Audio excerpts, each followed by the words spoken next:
Appreciate करें जो पूरी दुनिया अप्रिशिएट कर रही है। तो मोदी को यही बोली जा रही है कि वो आप अपनी सीट कैसे संभाल के रखेंगे। सवाल यहाँ पे ये आप बताएं तिवारी साहब कैसे अरे अपनी सीट संभालेंगे? उसका रिजिग्नेशन के लोगों बताएं ने तिवारी डिमांड साहब, कर दी आपसे है, सवाल है निकल मेरा। जाओ। जी देखिए, ऐसा है कि इस वक्त में तो मोदी जी की सरकार चल रही है, अच्छी खासी मेजॉरिटी है, मतलब उनको सपोर्ट है। मगर अभी खिलाफ हो गई है उनकी अपनी सरकार, जो लोग हैं उनके अपने मीडिया में देखें, उनके अपने लोग उनको बुरा भला कह रहे हैं। अभी देखें आया था मैं पंजाब, खुद देख रहा हूँ इंडियन मीडिया जी, मैं 24 घंटे देख रहा हूँ लगभग, ये कह सकता हूँ कि जिसके अंदर में कहीं पे भी इस वक्त में। कर्नल साहब आप भी देख रहे होंगे ना इंडिया मीडिया, तो कितना खिलाफ है आप बताएं जरा। बताता हूँ, इंडियन गवर्नमेंट के सबसे ज्यादा जो खिलाफ में बोलने वाले हैं, जो कांग्रेस सपोर्ट कर रहे हैं। कर्नल साहब आप बताएं, आप क्या कहेंगे? जरा रुक जाए एक सेकंड, कर्नल साहब अभी ज्वाइन हुए। जितने भी लोग हैं भारत के अंदर में, सब इस वक्त में जो 26 लोग मारे गए हैं, सबके दिल में इस बात का गुस्सा है कि बार बार ये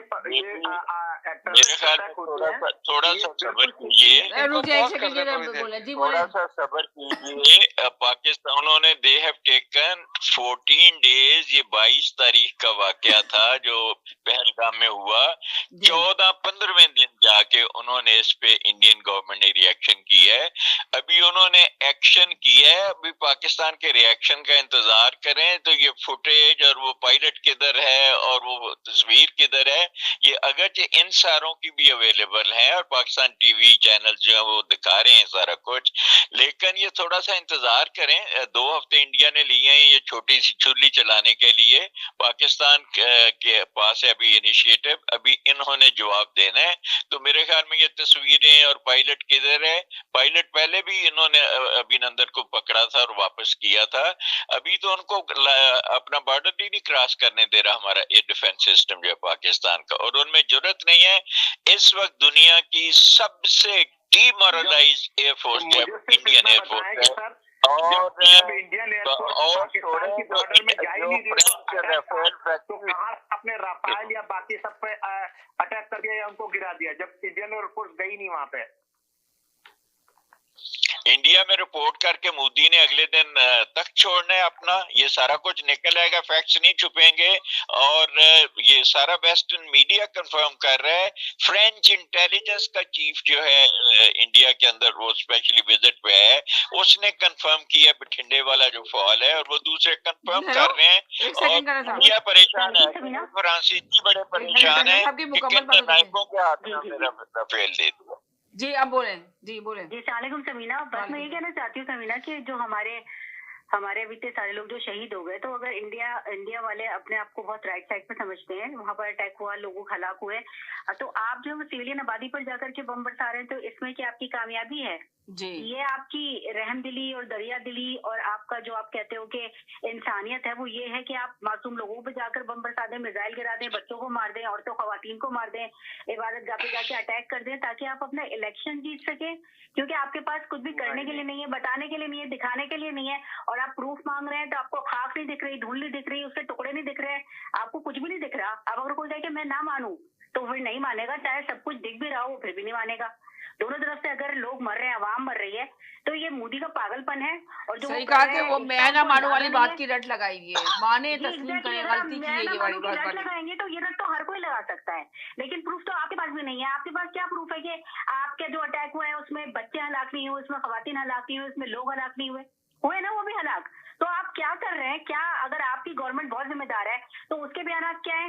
वो वहाँ पे अपने, आप अगर इंडियन चैनल देखें तो वो तो बड़ा चढ़ाकर बता रहे हैं कि ये मारती है, वो मारती है, वो तो नहीं बता रही कि वहाँ पे निहत्ते बेगुनाह शहरियों की हलाकतें हुई हैं, वो नहीं बता रहा मीडिया। तो ये अजीब सी बात है। और ऊपर से आप पानी रोकने की बातें कर रहे हो, अगर तो पानी आप कैसे रोक सकते हैं किसी का? भैया आप इंसान है, ह्यूमन है। अरे बंद टूट गया, पानी रोका था, बंद तमाशा देखता रहेगा, तो ये अब भूल है। अगर आपको तकलीफ होती है तो दूसरों को भी तो तकलीफ होती है, क्या पाकिस्तान को तकलीफ नहीं होती? और जहाँ तक मिलिटेंट ग्रुप की बात है, आपके अंदर अपनी इंडिया में इतने ज्यादा मिलिटेंट ग्रुप है, एक दूसरे के खिलाफ आप लोग जुल्म जाति में मुलविस नहीं है क्या? वहां पर क्या हिंदुओं के साथ बुरा सलूक नहीं किया जाता? ये सारे अंदरूनी मामला है ममालिक के, लेकिन अगर आप किसी भी मुल्क की सालमियत के ऊपर आकर अटैक करेंगे और आप चाहेंगे कि उसका पानी रोक दें, उसकी चीजें रोक दें, सारी चीजें बंद कर दें, तो ऐसे तो नहीं हो सकता ना। फिर दूसरा भी तो जवाब देगा आपको। अगर आप अभी कुछ हो रहे हैं कि 30-40 लोग वहां पर जी, अगर उन लोगों को हलाकतें हो गई, उन लोगों की शहादतें हो गई, फिर पाकिस्तान अटैक करेगा, वहां पर जाके सिविलियन की शहादतें हो जाएंगी, तो दोनों तरफ से सिर्फ लोग मरते रहेंगे। मैं सिर्फ ये कहना चाहती हूँ, अगर दुनिया में लोग समझते हैं कि हम पढ़े लिखे हैं और समझदार हैं, तो जिम्मेदारी दोनों तरफ से होती है। दोनों तरफ के लोग अगर मरते हैं तो लोग अवाम मर रहे हैं ना, ये सियासतदान जो कुछ कर रहे हैं उसके खिलाफ समझदार बिल्कुल आपने सही कहा। तो ये सियासतदान कर रहे हैं, इसकी जिम्मेदारी पूरी दुनिया पे आती है कि सियासतदानों को शुरू कर दे, अटैक पे अटैक करे और आप चाहे कि कोई रिस्पॉन्स नहीं दे, ऐसे नहीं होता। अगर एक दफा, दो दफा, तीन दफा, कितने दफा कोई इग्नोर करेगा? लोग मरेंगे। अगर ये लोग आप मरेंगे तो फिर आपको कैसा लगेगा? आपको क्यों बुरा लगेगा? बिल्कुल गलत बात है ये। मैं ये कहना चाहती हूँ कि जो जितनी भी हमारी शहादतें हुई है, और मैं अपनी मुंबई के ऊपर अटैक हुआ तो उसके ताने बाने भी तो कहाँ से जाके मिल रहे थे ना। ये तो एक लंबी इतनी बहस है। आप एक के बाद एक चीजों को कनेक्ट कर कर पूरी एक उसमें लेकर जा रहे हैं, ये कोई तरीका नहीं है। आपके पास जब भी इलेक्शन आते हैं, आपकी गवर्नमेंट के पास कोई काम ही नहीं है सिवाय इस चीज के कि आप पाकिस्तान पे अटैक करने की बातें करें और अपना इलेक्शन जीतें। यानी कि मोदी के इलेक्शन आ रहे थे तो मोदी इलेक्शन जीतता है, इसलिए कि मोदी कहीं ना कहीं हमला करता है पाकिस्तान को टारगेट बना के और इलेक्शन में जीतता है। अब आप ये बड़े अफसोस के साथ, बहुत शुक्रिया। के लिए एलपी हाईवे को इस्तेमाल करके आए और अफसोस के साथ कहना पड़ रहा है कि पढ़े लिखे समझदार लोग सिर्फ एक ऐसी बेवकूफी की बात के पीछे भाग भाग कर इलेक्शन में वोट देते हैं। आपकी कोविड आया, आपके लोगों को सड़कों पे मरना पड़ गया, ये किया था मोदी गवर्नमेंट ने। आप लोग सवाल करें ना इलेक्शन में कि अगर आप वोट मांगने आते, जरा बताएं कि जब कोविड आया था कितने लोगों ने वहाँ पे दम तोड़ा था, कितने लोगों की जानें चली गई थी, किस तरीके से बगैर स्ट्रेटजी के वहाँ पर कर्फ्यू लगा के लोगों की जिंदगी को हराम कर दिया गया था। अगर आप अकलमंद हैं, आप समझदार हैं, तो इस चीज पर सवाल उठाइए, इस चीज पर गला पकड़िए। चलें, बहुत शुक्रिया, थैंक यू सो मच। मेरे प्रोग्राम का टाइम खत्म हो गया। अब तमाम कॉलर का शुक्रिया अदा करते हैं। मैं यही कहना चाहती हूँ कि पाकिस्तान जिंदाबाद। यकीनन बहुत शुक्रिया, थैंक यू सो मच। अल्लाह ताला पाकिस्तान को कायम और दायम रखे। ये तो पूरी पाकिस्तान की जो आर्मी फौज है वो उसने ये साबित कर दिया कि सब हम एक हैं और हम बहुत मजबूत हैं।